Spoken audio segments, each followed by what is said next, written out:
ராமநாதபுரம் மாவட்டம் பரமக்குடியில் சுதந்திர போராட்ட தியாகி வ.உ. சிதம்பரம் பிள்ளை அவர்களின் 154ஆம் பிறந்தநாள் விழாவை முன்னிட்டு அனைத்து வெள்ளாளர் மகாசபை சார்பில் மாலை அணிவித்து மரியாதை செலுத்தப்பட்டது.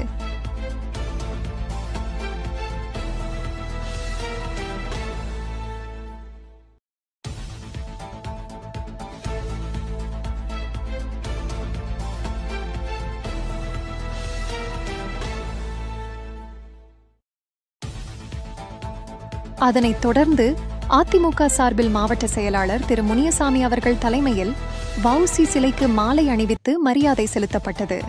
இந்நிகழ்ச்சியில் முன்னாள் சட்டமன்ற உறுப்பினர்கள் டாக்டர் திரு முத்தையா அவர்கள், திரு சதன் பிரபாகர் அவர்கள், நகரச் செயலாளர் திரு வின்சென்ட் ராஜா அவர்கள் மற்றும் மாவட்ட, ஒன்றிய கழக நிர்வாகிகள், நகர்மன்ற உறுப்பினர்கள், மகளிரணி நிர்வாகிகள் உள்ளிட்ட ஏராளமானோர் கலந்து கொண்டனர்.